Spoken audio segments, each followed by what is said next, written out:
from the crypt.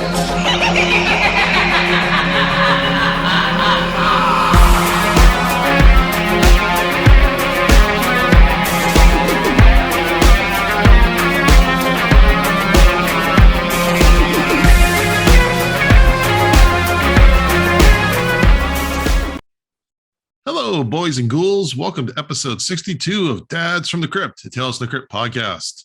My name is Jason. I'm joined by Jody. Hello. And Mondo. Howdy ho. And our good friend Zoran is back. Yay. Ahoy, hoy. Newlywed Zoran, freshly back on the on this coast from his wedding trip. Yeah, just flew in this morning, so I'm ready for this. Time change and everything. Energy. How was the wedding? How's it feel? It's incredible. It was really incredible, and it's so much planning went into that wedding. But you know, I wore this top hat, so I have that. I was going to ask about the top hat. Yeah. Oh yeah. I mean, our invitations were golden tickets from Willy Wonka. Oh, that's amazing. And I came out to Pure Imagination, and then we did have dinosaurs. We had dinosaurs, awesome. And the Jurassic Park theme was the song that played as we walked as a newly married couple.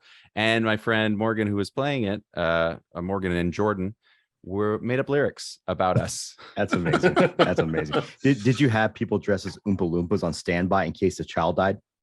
We did not. Okay. We just do what we normally do when a child dies. We have the hole, we bury them, we move on. I just figured to sing sing ironic songs for bratty children that were at the wedding. No, the wedding was about us. It wasn't about the bratty children. We're not teaching lessons. We're getting married, and that's what a wedding is. But it was incredible, and awesome. I'm so happy, and we're just coming back. But man, just like fatigue afterwards, just like sets in, and just like, oh god, I've been going nonstop. Because then last night I did a 12-hour horror movie marathon that I've been doing for 17 years. So lots of horror, and marriage, and all the things. Are you doing a delayed honeymoon? Yes, we are hoping to go to New Zealand. But now that we are finished planning the wedding, now we plan the next step, which is planning a entire New Zealand vacation. Yeah, we did a cruise to Alaska like 2 days after we got married because we just wanted to because half of a cruise is sitting in the boat. So we're just that's just our chill down, just going on the boat. Yeah, we went to Jamaica, and there was the resort on the fun side of Jamaica, and then the resort on the boring side. And we went intentionally to the boring side that there was nothing to do. We were like, we want to recuperate and sleep and eat. And that's all we did. I was 19 when I got married, so we didn't have a whole lot of money. So we stayed a night at the Luxor here in Las Vegas where we live, and we saw Slayer. Hey, there you go. Which it's fitting, I guess. It's apropos.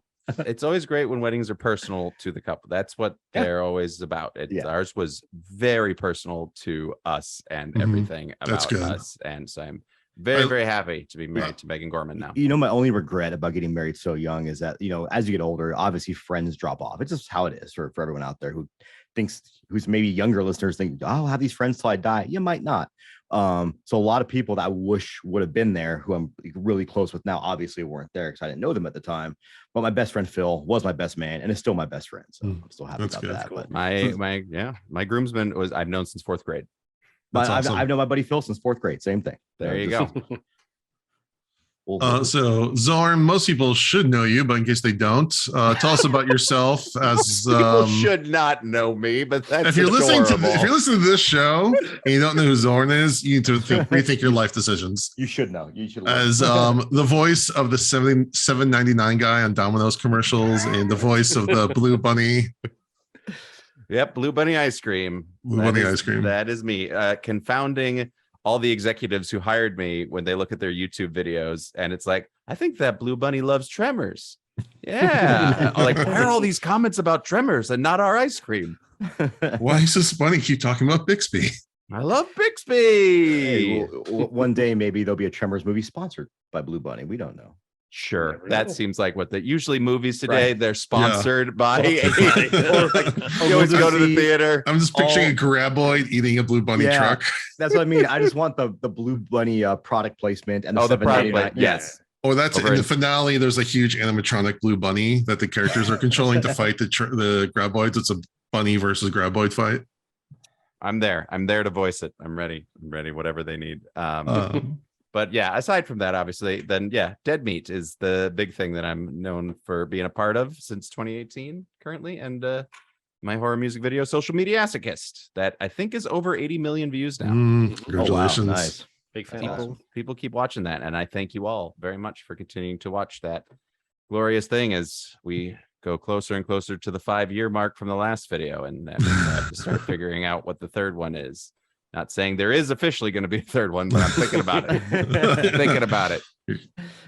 Plan a music video. You just had your Dude Bro Massacre kill counts. Oh yeah, Dude Bro Party Massacre 3. Do you have any other kill counts on the docket? No, that was the one that I just badgered James for a very long time to do, and he's like, I'm not the biggest fan of that movie, so why don't you do it? I'm like, great. So I really worked hard, and I had to get it done before I left for my wedding too, before it was released, because it just came out on Friday. And so it was a lot of work, but I got the whole 5SF team involved in whatever ways that I could. Tons of good behind the scenes stuff. And yeah, definitely check that out. That is a labor of love because I love that movie. I love what those guys and gals and everyone else did to make that movie, because it's a movie I would have made if I had moved to LA sooner.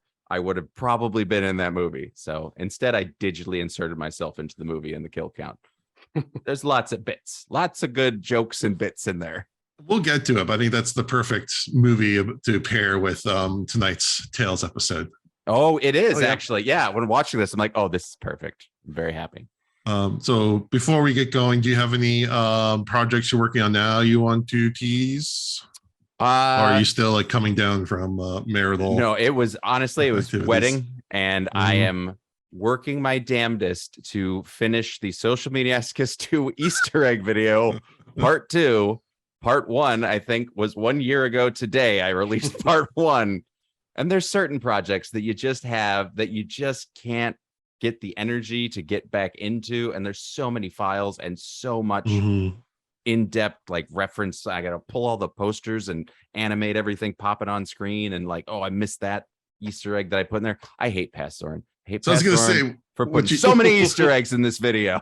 So what you need is a time machine to go back in time and tell past Zoran to, cut it with Easter eggs. That would be I did for part 1. That'd be easier. That'd be easier than figuring it all out. But I am trying to get that done by Halloween this year. That is the goal. Now that the wedding is behind, because man, that is a full-time job, planning a wedding and everything on top of the full-time job working with Dead Meat and voiceover and everything else that I'm just like, okay, I have to do this. So I know everyone is being very patient or impatient with me, but I know, and I am trying to get it done, and it hangs over my head every day. And I want to get it done because there's a ton of stuff in there that you probably didn't even know about. So yay. Hey man, you guys are taking time for you though, and that's very, very important. Yes, that is what is very important. All right. Speaking of taking time to yourself, Jody, tell us about your movie marathon. We're that was a strange lead in. Speaking of loving yourself. Anyway, we're on our going into our second week of the 31 days of the October Scarathon. Got some good stuff lined up this week.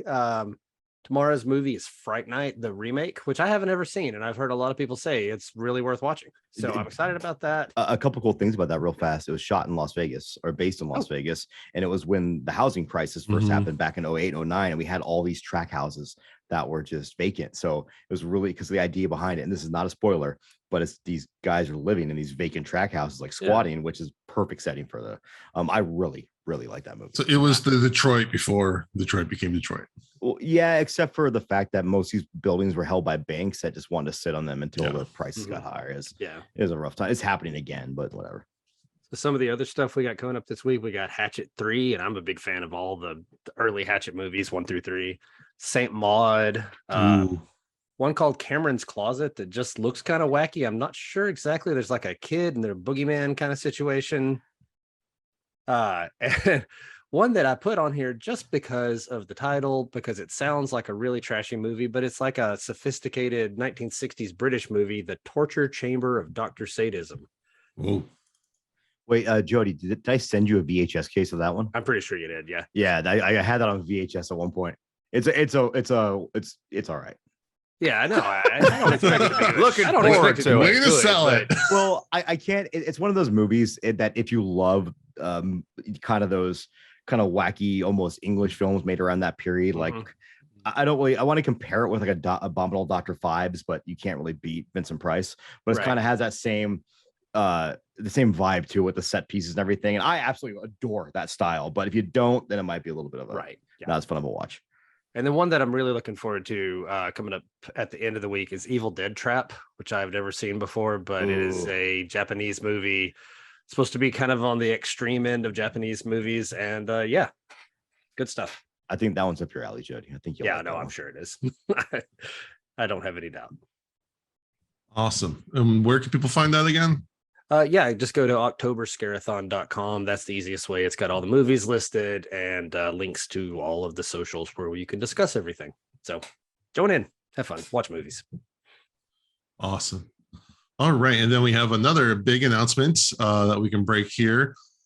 I talked to Al Katz today, and him and Gale and me and hopefully some of the other dads from the crypt are going to be doing a live Q&A for Halloween season. It will be on October the 30th. So that's the Sunday before Halloween at noon Pacific.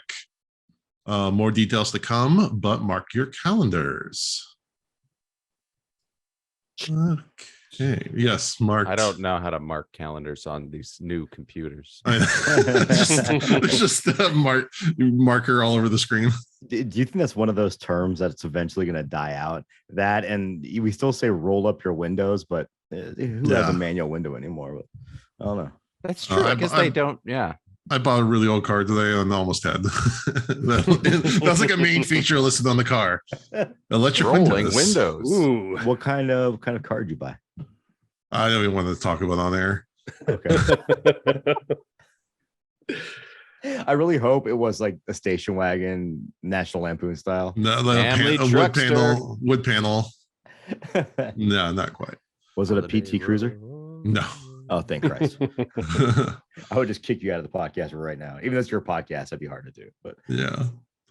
Okay, let's talk about tonight's episode. Tonight we're talking about House of Horror, which premiered on October 27th, 1993. Jody, give us a plot synopsis. All right. I don't know what it is about this one, but I have lots of notes in my plot synopsis. Maybe there's just so many characters this time. There's a lot. When I tried to do the character lists, I just cut out a lot because a lot of them are just kind of background or one-liners. Although there is one you didn't put on your list that I've made notes about because I want to bring him up. Yeah, But I figured. I think I know who it is. So anyway, we open up with the Crypt Keeper as a judge at our trial for watching Too Much Tales from the Crypt. Spoiler alert, it ends with a hung jury at the end. All right. So then we go into a 1990s frat house.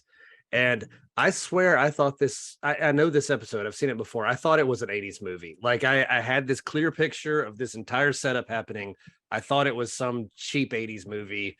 But no, it's an episode of Tales from the Crypt. And so there's a couple guys hanging around the frat house, and you've got a pledge in his tidy whities, who is Will Wheaton as Arling, and he is crawling around on the floor.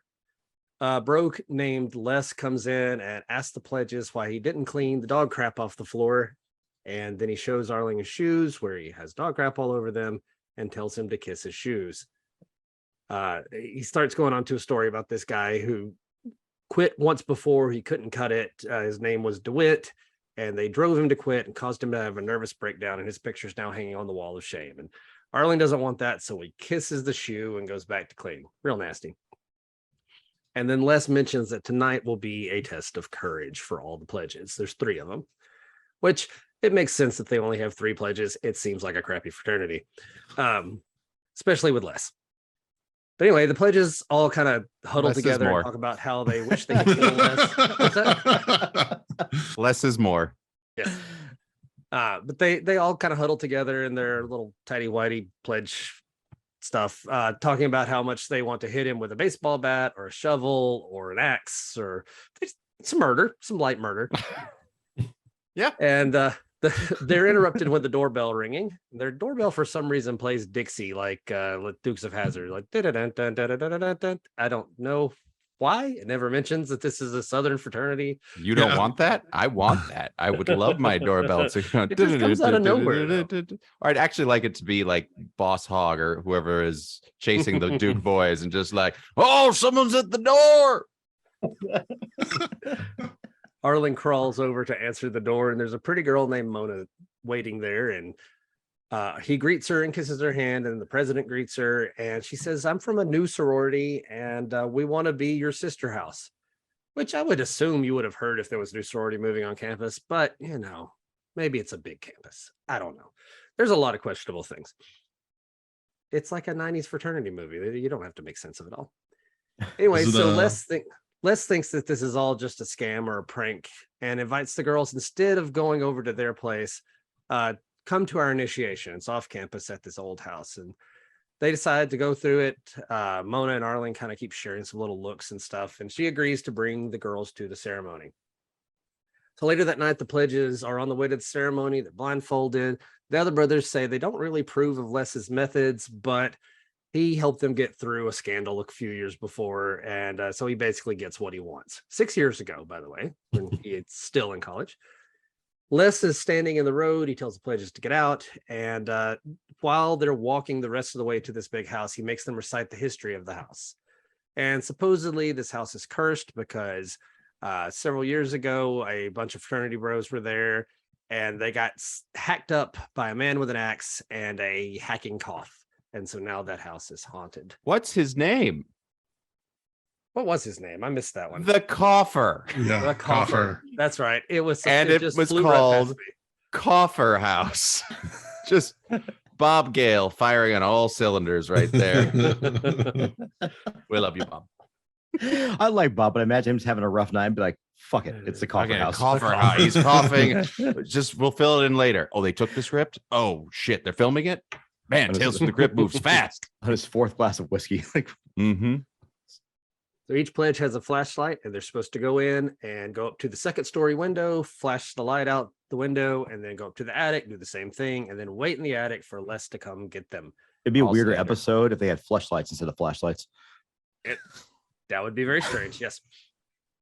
They wouldn't work. You can flash that in the window and be able to signal other people, and you don't really show that to people in the window. No. The first pledge goes in while Les is talking up the girls. Les tells everyone, hey, I've set some little surprises for them, some scary stuff. And one of the guys pulls out the world's biggest remote control that I've ever seen, with a million little antennas sticking out of it. And that's going to control all the little tricks and gags in there. Real quick, I love that because this is based in 1993, and he had to have had some insane wireless technology to be able to pull that off. Right. Yeah. So the guy's walking in, there's coughing sounds playing everywhere because the cougher. And there are a bunch of haunted house kind of gags with like a body falling from the ceiling, and a lot of chainsaw sounds for some reason, even though there was no chainsaw in the story. And Les is very upset about the chainsaw sounds. But artistic license is what our man says is okay. So it's explained. Yeah. It's well written. You can't make an axe sound. What sound does an axe make? Just nothing. And then they hear the pledge scream. They send the second pledge in, and Arling noticed that somebody is walking around with an axe in front of the windows. And the pledge goes in, or he's about to go in, and Les makes chicken sounds at him, and so he does it. Coughing sounds continue. It looks like there's blood on the stair railing, but it's strawberry jelly. And the guy just straight up licks it to find out what it is. Like he touches it, and it's on his hand. And instead of being like, let me smell this, let me feel the he just licks it. That's his first move. Here's how I'm gonna defend him, because he put up to his face and stared at it at first. So I'm assuming he sniffed it. He just didn't do it dramatic. He probably could smell it. We had a take. We did a take where he was like, oh, it seemed like he was doing cocaine off of his hand. So we just wanted to go with the more subtle, just kind of. Like Jody, if you go in your kitchen right now and open a jar of, if you go in your kitchen right now and open a jar of jelly, you'll be able to smell it. Yeah. I think he's requesting you to go to your kitchen I mean, right I now have some and strawberry open a jar of jelly. fridge. I think he's don't hungry. know- Yeah, I don't know if this is good content, but I could go get it if I need to. The I just sound want of jelly opening and us smelling it from. That's for From our Zoom. ASMR spinoff. Mhm. Oh, I love it. Jody sniffing jelly. Even if you know it's later jelly, on, though, later if you on, for find 20 jelly smeared on random surfaces, you probably shouldn't lick it.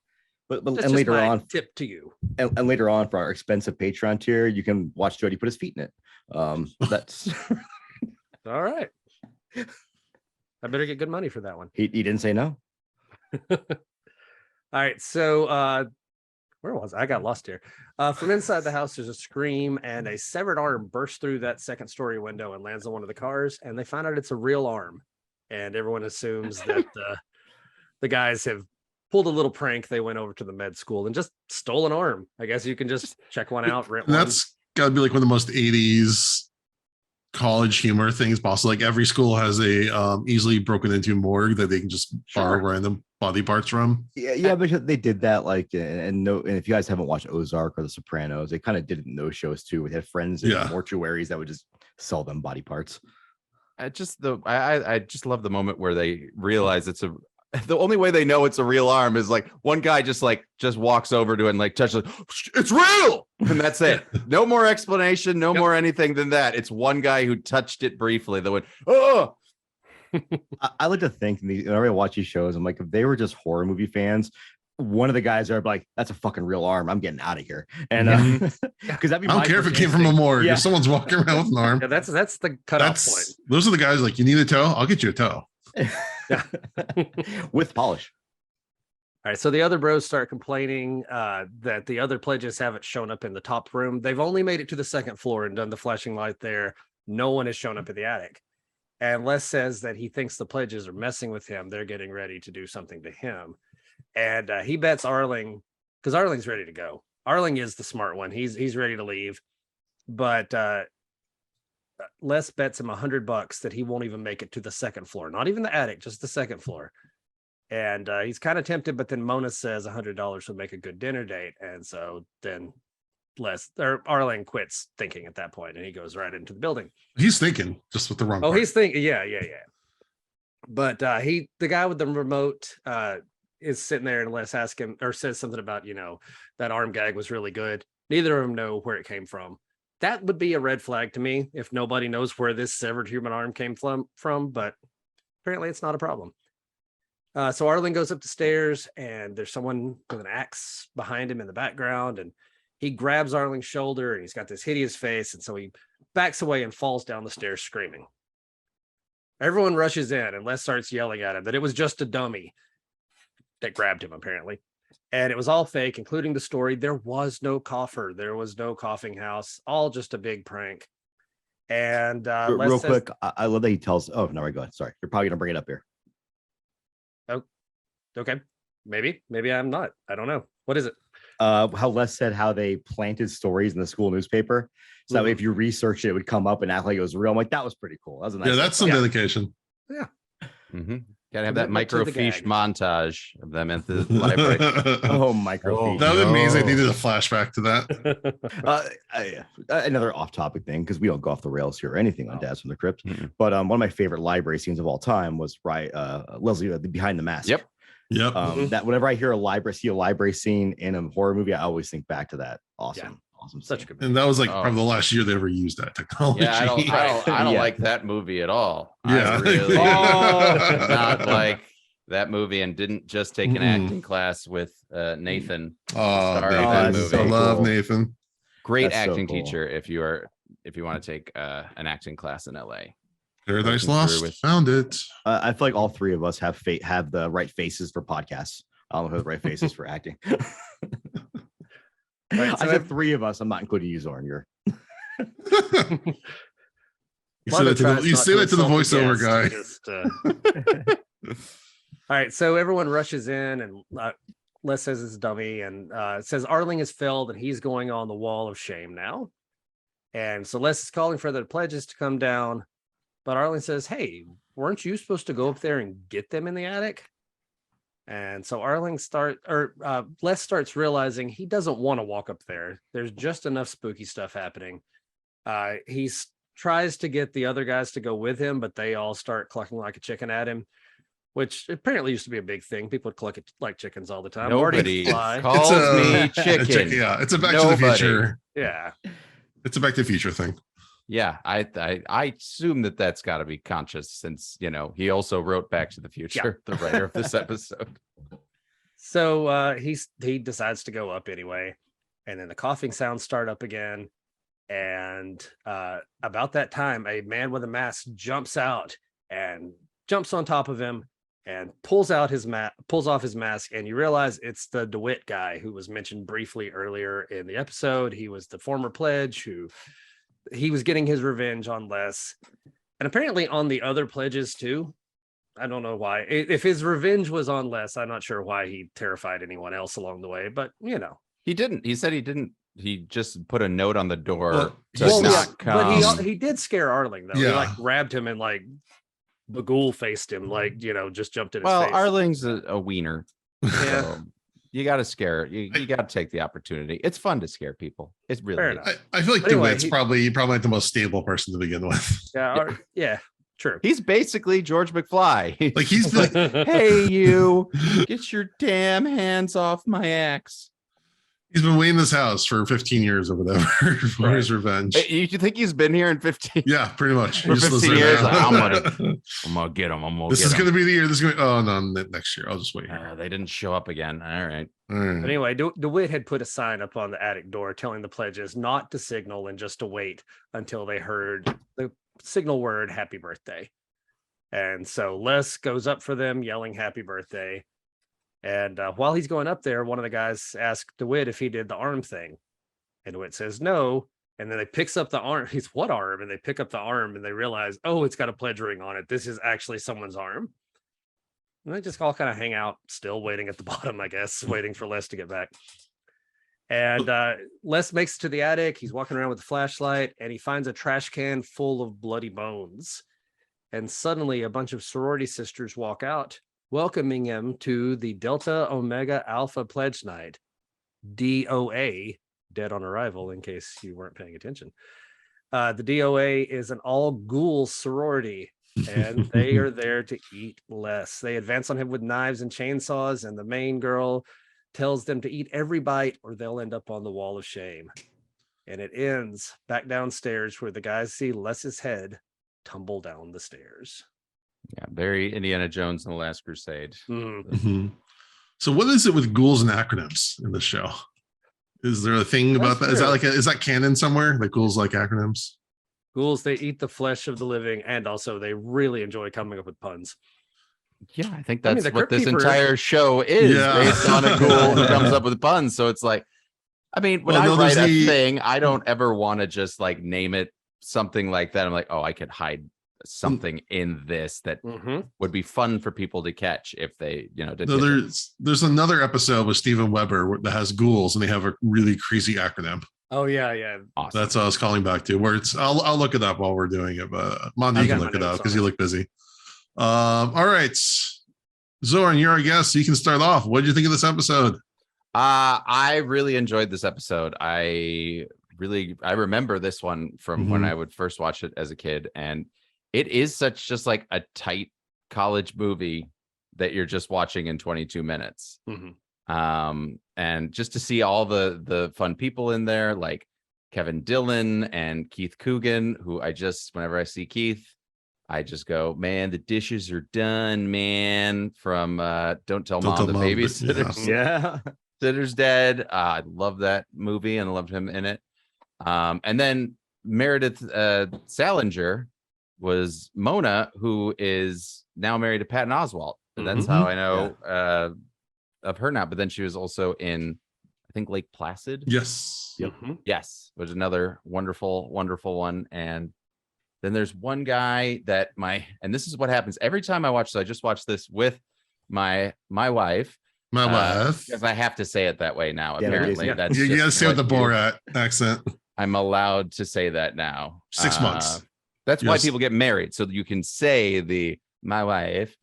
But no, Brian Krause is one of the fraternity guys, and he plays a white lighter in Charmed. So anytime I watch anything with my wife Megan now, she just points out he was in Charmed. That one was in Charmed. He was in Charmed. That was in Charmed. Tons of people in Tremors that are also in Charmed. You need to know who's in Charmed. You ask Megan Gorman, she will tell you. She has a photographic memory for people in Charmed. But I was so excited that this was directed and written by Bob Gale. Back to the Future, big movie series for me. Probably my favorite trilogy. Mm-hmm. So I very much enjoyed that. And and the fact that the house, I was looking at the house that they go into, and I'm like, is that the Addams Family house? And then I went, no, it is the house from Nothing But Trouble. Oh, yes! Shit. It is the Vulcanvania courthouse from Nothing But Trouble. No. The penis nose hot dog eating. That movie is so wonderfully unique. And this movie haunts you, doesn't it? Yes. It haunts me. And I watched it as a kid and I enjoyed it as a kid. I thought it was weird enough that I'm like, I've never seen anything like this. I love it. And I watched recently some behind the scenes, like how that movie was made, and their budget went insane. No one was paying attention to this production, and they were spending all this money on like, there's either like War of the Roses or Bonfire of the Vanities or something that was going so over budget that they were caring about this. And like, yeah, whatever Dan wants, whatever Dan, he made Ghostbusters, it's fine. And it just kept adding more and more stuff to it, and it just got insane. And yeah, it's a weird movie, and I respect it for everything that Dan was trying to do in that. It's like a comedy Texas Chainsaw. But yeah, seeing that house, I was like, yes, there it is. And they're like, we're gonna get our money out of this house, put a Tales from the Crypt episode in there or something. We have it, it's just sitting there. That is amazing. I missed that completely, but that makes me happy. I totally thought it was the Addams Family house, which is funny because Keith Coogan's grandfather was Uncle Fester. Oh, he what? Oh, that's awesome. The OG Uncle Fester. Oh, that's cool. And of course, Will Wheaton in there as well. And yeah, just seeing all the faces. That's what's always great about watching the old Tales from the Crypt episodes. You'll find all these actors like, oh, they're awesome. You did one of those. It was just like, that's what you do. You do a Tales from the Crypt episode in the 90s. Well, this one just feels especially packed with familiar faces. Yes. Yeah. Well, because most of them had actors that were like, middle-aged, maybe even a little bit older, but and every once in a while you get one with a younger cast. Yeah. So they're still like Kevin Dillon was in this, and he's also in the new Creep Show. So like I thought that was an interesting bridge between the two. And Johnny Drama. And Will Wheaton is just a wonderful guy. If you follow him on Twitter or Facebook or anything, or in real life, if you follow him in real life, he's just a very nice guy. He's very understanding. As long as you're at his house, he shops at Whole when Foods he's not home. He's like, Zoran, please stop. Yeah, I'm a fan of his. He talks a lot about his childhood trauma and the trauma that went into his acting and the ways he's coped with it. A big fan of mental health, and just a cool guy to follow on social media if you want some positivity. I guess positivity is a thing that we want on the internet, right? We should from time to time. Yeah. Cool. You could put on the internet that I like being alive, and you'll have 30 people tell you why you're a piece of shit for liking being alive. That's very true. And that cough effect felt very Ferris Bueller to me. Yeah. In this, okay. It just seemed like that keyboard that he was playing, and I remember I have that cough effect. I have like that exact cough effect. I know it because I've used it in other things, and I got it from something called Kaboom Studio, which was a program for your Mac that lets you program keyboard sounds to sound effects. And as a kid, that's hilarious. But then as a person who's trying to type and it's going fart, burp, cough. My parents did not appreciate it and uninstalled it very quickly. You're almost like a Gene from Bob's Burgers before Gene existed, with him with his keyboard, all his fart sounds and his cough sounds and all the fun things you can do with that. But yeah, I very much enjoyed this, even though when I first saw Mona and her accent felt very much like Anna Paquin's Rogue from X-Men. When I was like, oh, Logan. But yeah, it's a tight, simple thing and plenty of twists. And I like that the twist didn't just stop at the end. It was like, Oh, the twist is that it's all fake. Okay, we got that. Oh, the twist is that it's actually the nerd guy. Great. Oh, the twist is that it's actually a bunch of sorority girls eating people. I was just like, twist on twist on twist on twist. That you listening, M. Night? Listening to this? This right here should be your templates. Now, since you mentioned you saw this when you were younger, did you remember these twists? Yeah, I remember this one very well. Like the plot of this one, all the bits of it, the dog shit kissing. I was that I'd forgotten about initially, and then went, oh, I remember this was so gross, and they went for it. So kudos to them. And a nice subtle performance from Kevin Dillon. Just really nuanced. Yeah, he's just really holding it back, holding it all back, and just letting his eyes do a lot of the acting, and not just getting in everyone's face and screaming. But hey, that's a Bob Gale thing. If you don't have someone screaming exposition and things at you, it's not a Bob Gale piece, and I love it, and I love that style of over the top ridiculousness. So enjoyed it very much. Great. Mondo, what did you think? Same boat. I really enjoyed this episode, and like you said, what I loved is as they added these new twists and these new layers, it all made sense. Every time I thought, how does this make sense? They kind of had a cool little piece of exposition that told you why this makes sense. Where if you remember early in the episode, they actually talked about a plan to beat the shit out of the Pledge Master. So it made sense when he was like, they're just trying to trick me. I was like, oh, they did talk about tricking, and maybe they are trying to do that. Maybe it's not going the direction I thought it was, because I didn't remember. I know I've seen this before, but I didn't remember the twist. I kind of had a feeling when Mona came in that, oh, it's gonna be the sorority house that kills everybody. But then they kind of played away from that, and I thought that was like, oh, maybe I'm wrong. Maybe that was a red herring. And I really like the twists and turns the episode took me through. I love all the acting. One thing I love about Kevin Dillon, he gets that he has this natural, he's probably a super nice guy, but he gets that he has that natural douchebag look to him. Oh yeah, he's so punchable. Yes, and I love it. If you watch him in Entourage or other films, he seems to amp it up for every movie. Like he looks in the mirror and goes, how can I look more like an asshole today? Well, like he started like Platoon, kind of, innocent, the Blob. Okay, he's kind of a bad boy, but then just got more and more. Yep. And what was it? All he needs is just to have a soul patch and a mullet, and he's just he'll just be in. And again, big fan of Will Wheaton. So I really thought this episode was great. I love the guy with the effects, and how at one point he goes, "That's weird. I can't chain two effects at the same time," and he's starting to get what's going on. I also love when one of the frat guys, doesn't he say at some point, like, I'm getting out of here, and just leaves? I'm like, that guy is he's my hero. He's a smart guy in the horror film. Yeah. That's the risk manager in the house. Yes. and the end with the ghouls and the blood splatter on the wall of shame. It's a good blood splatter too. Yeah. That's a lot of blood inside of a Kevin Dillon. Yeah. So and he ends up on the wall of shame. And that's what I love, is that his blood it. Literally ends up on there. Yeah. I love that they literally have a wall of shame in their murder house. Well, if you're gonna have a murder house and you're gonna have a sorority, at least have some fun with it, right? Like I'm sure afterwards they'll just laugh about it, like, haha, look at his blood on the wall of shame. So yeah, a great episode, Tales of the Crypt. I mean, that one sorority girl who just has all the lines is having a blast. I just remember her and her curly hair and just she's just going all out. And that makeup was really good too. I think for the ghouls, it was very kind of Buffy, kind of Night of the Demons kind of style, ghouls demon, that I was like, I love it. Feels almost like Angela's there. I desperately want a good release of these so I can see all this makeup, because I know it's amazing makeup, and I have to watch like this YouTube 480